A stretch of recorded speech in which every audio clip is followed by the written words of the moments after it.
Hello madam. Hello. So మొన్న ఐపీఎల్‌లో మనం చూసాం. 'చంపక్' అని ఫుల్ ఫేమస్ అయింది. అందరూ అంటే దాన్ని బాగా ఇష్టపడ్డారు. బట్ ఈ 'చంపక్' మీద ఒక కేస్ ఫైల్ అయిందని విన్నా. అసలు ఆ కేస్ ఏంటి? అంటే ఇప్పుడు మొన్న ఐపీఎల్‌లో ఫుల్ అంటే బాగా అట్రాక్షన్ అయింది ఏంటో తెలుసా? 'చంపక్' అనే ఒక రోబోటిక్ డాగ్.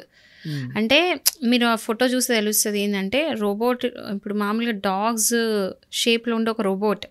సో దాని పేరేం పెట్టిండ్రంటే వీళ్ళు బీసీసీఐ వాళ్ళు దాని పేరు 'చంపక్' అని పెట్టిండ్రు. బేసికల్లీ ఏమైందంటే ఇక్కడ ఢిల్లీ ప్రెస్ పత్ర ప్రకాశన్ అని ఒక మ్యాగజైన్ ఉంటది. వాళ్ళు ప్రింట్ చేసే ఒక మ్యాగజైన్ ఉంటది.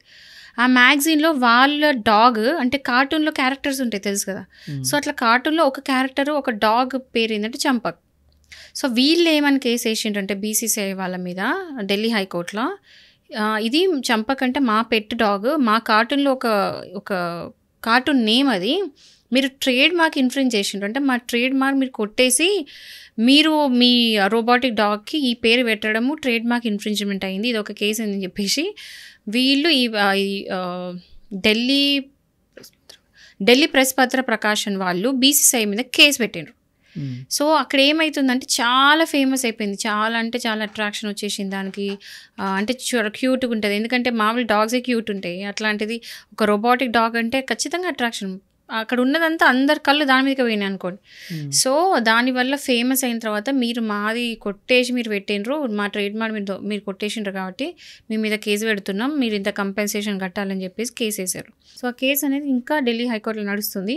ఒకవేళ కనుక ఇప్పుడు ఆ రోబోట్ ఏదైతే పెట్టిండ్రో ఈ కార్టూన్‌ది సేమ్ సిమిలారిటీస్ ఉన్నా లేదా ఆ పేరు కొట్టేసిందని చెప్పేసి వీళ్ళు ప్రాపర్‌గా క్లియర్‌గా ప్రూవ్ చేసుకోగలుగుతాయి. ఈ మ్యాగజైన్ వాళ్ళు కనుక ప్రూవ్ చేసుకుంటే బీసీసీఐ వాళ్ళు అడిగినంత కంపెన్సేషన్ కట్టాల్సి వస్తుంది.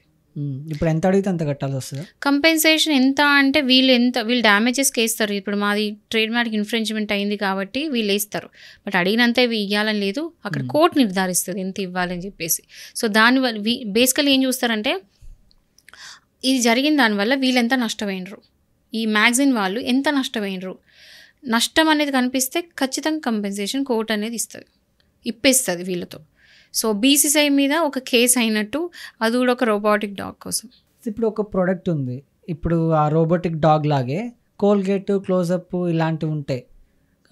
అట్లాంటి వాటి మీద అంటే ఈ కోల్గేట్ దాని మీద COLAT అట్లా కోల్గేట్ అని ఉంటుంది కదా, CA అని పెట్టేసుకుని పేరు మార్చేసుకుంటే దాని మీద కూడా కేసు వేసే అవకాశాలు ఉంటాయి. ఉంది. ఎందుకంటే ఇప్పుడు కాల్గేట్లో మెల్లగా పక్క జరిపేసి ఏ అని పెట్టిండ్రు. ఆ ఏ కూడా మళ్ళీ మంచిగా ఓలాగానే కనిపించేటట్టు పెట్టి వేరే వాళ్ళు డూప్లికేట్ లాగా అమ్ముతే ట్రేడ్ మార్క్ ఇన్ఫ్రింజ్మెంట్. వీళ్ళు అంటే బ్రాండ్ నేమ్ ఆల్రెడీ ఎస్టాబ్లిష్డ్.